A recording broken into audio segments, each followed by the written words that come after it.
this is a newer text, he uses the terms interchangeably, the modern terms. And this is okay, this is not so problematic as telling people that there's one curved sword called a kopis and another sword called a machaira. But if we move on to the last quote, which admittedly is from an older text, it's from Ph.D, and he says, "In the collection of the Institute of Archaeology, there is a large iron knife with a broad blade, a true kopis, which being 22 1/8 inches long, can be classed as a machaira sword." So, you're left wondering, what on earth is he talking about? Is he talking about a sword? Is it a knife? Should I be calling it a machaira? Should I be calling it a kopis? And it's made all the more difficult because there's not a picture of this artifact within the article. And the University of London has no record of such an artifact. So just locating this is a challenge. Understanding the quotation is another challenge. But this is the kind of confusion that I'm talking about that doesn't help ourselves. So we've seen that modern sources are now confused, and the interpretation of the ancient terms has contributed to this confusion. But the purpose of this table is simply to emphasize the issues with translating and how our own preconceptions can shape our translations. So if we just look at the table, on the left-hand side is the original, and then there are two sets of translations. So what we're looking at are translations of two terms, kopis and machaira. That's it. But you can see that the terms have been translated as battle axe, scimitar, sabre, pruning knife, Persian sabre, curved blade, straight sword, cleaver, battle axe. And the list goes on. I could provide you with so many more pages of odd translations that I've tried to work out where on earth the translators got these from. But one of the interesting things that I noticed was that in the texts from the late 1800s and early 1900s, that you have a lot of people translating kopis and machaira as a sabre or a bill. And my theory, though there's not that much evidence to back it up, is that the translators have been influenced by their own practicing with fencing and so on. And so they've allowed their own ideas to influence their translations. So I've been talking about the problems, but of course, if you just talk about the problems, it's no good. You have to develop a methodology to skirt around the problems, to overcome them, and to move on. So I don't really like transliteration, because our modern transliteration of the ancient terms implies a very specific morphology, just the curves and the words. And also, if you use transliteration in texts that are widely read, for example, the Oxford Classics, the Penguin Classics, that have a very wide readership, and you talk about, say, Achilles, who is getting ready to put some meat with his kopis, chances are a lot of people who are your readers are not going to understand what this was.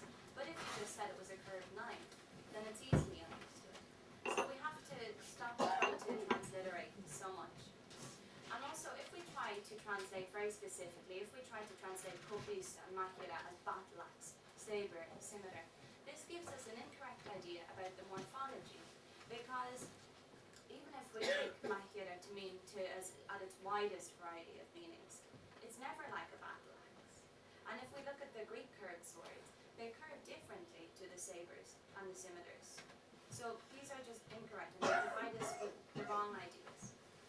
So Marek, when he was doing his work on the curved blades, he came up with the same problem, that people thought that there was one sword called a kopis and another called a machaira. And to overcome this, he used the German term, Streitmesser, and this translates into English as battle knife. And what he wanted to do was stop thinking about there just being two different swords and start differentiating according to usage. So what was used for sacrificial, domestic usage, and what was used in terms of warfare.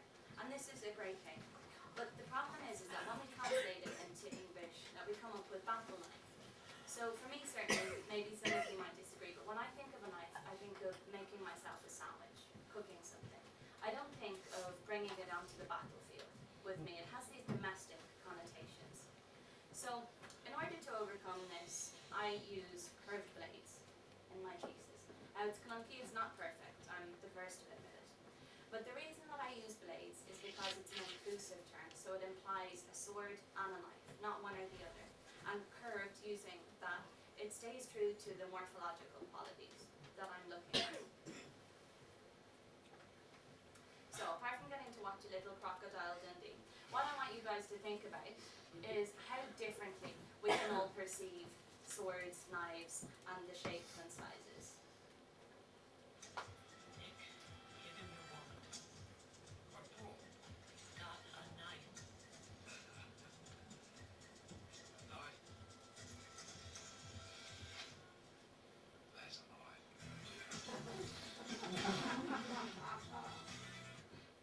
Okay, so apart from a little light relief after all of the problems that I've been talking about, it is really important to remember that our ideas, our perceptions of certain words and things shape our ideas about what's going on. So if I say to you that I have a knife, you're going to think I'm making you a sandwich. If I say I have a sword, you're going to think I'm going into battle. But this is not how we should be thinking. We should be trying to move on. Because even the largest examples that I looked at, and the largest example is from Portrayals, 77 centimeters long. Even this is classed as a short sword, because in comparison to what we call long swords, it is in fact very short, because long swords can go up to 150 centimeters long, whereas our largest example is half the size of that. So they are short swords.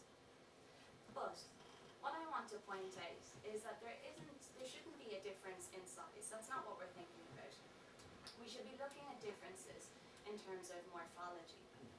So I have a knife at the bottom and then a sword.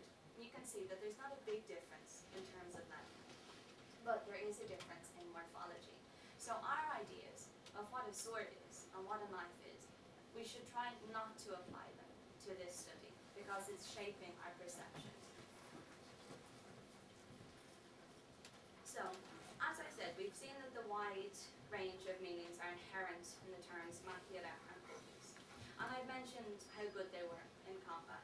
But just these three quotes, they serve to emphasize the fact that the curved blades were not just good in warfare.